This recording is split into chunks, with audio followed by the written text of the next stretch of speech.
sabool maahee cisqiga duruuf saban baa ku laran waxay sahmiyaan indhuhu waxay samamoodayeen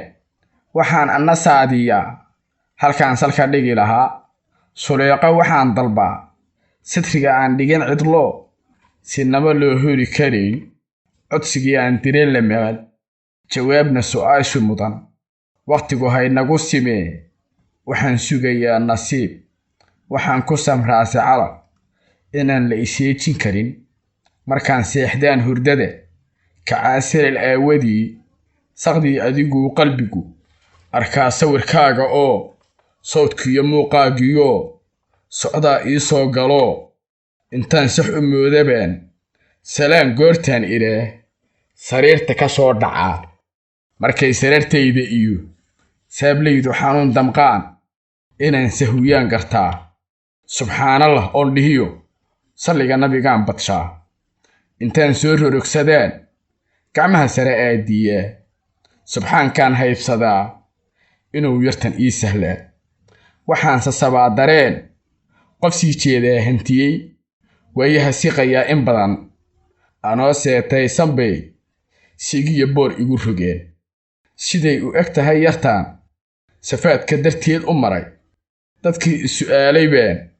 haddeer u sifaynayaa sii jeedka markay tagtiyo markay soo jeedda iyo akhlaaqsamideeda iyo asluubta la saafay iyo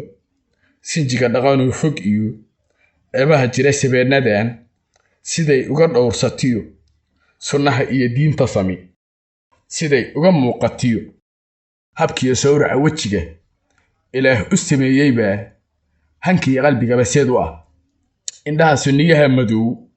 sankaa dheeroo dibnaha sidaa ugu foorariyo laafiyaha gacmo soo rogiyo naasaha sida hootadii korsaa ugu eegayoon sinaba loo quuri karin sinaba loo quurin iyo dhabarka siriqsana yar iyo sinaha balbalaaran iyo majaha sida leendada saamaha u dhigaan dhulkiyo sarraynta garaadka iyo saboolka caqliga ka dheer siday ugu caantihiyo hiddaha ay sidata iyo degeni samirliyo sugnaan ilaan sahel laguma helo ninkii sanad iyo ka badan hasaawo sarbeebariyo la galay subax nool ballamo si ay isu guursadaan haddana sawdkeedii iyo sabada ay joogto iyo siday tahay aan ogayn miduu silacsada jacayl ama uu seedaha jaro la seexday haddaanu noqon miyuu samri kari tolow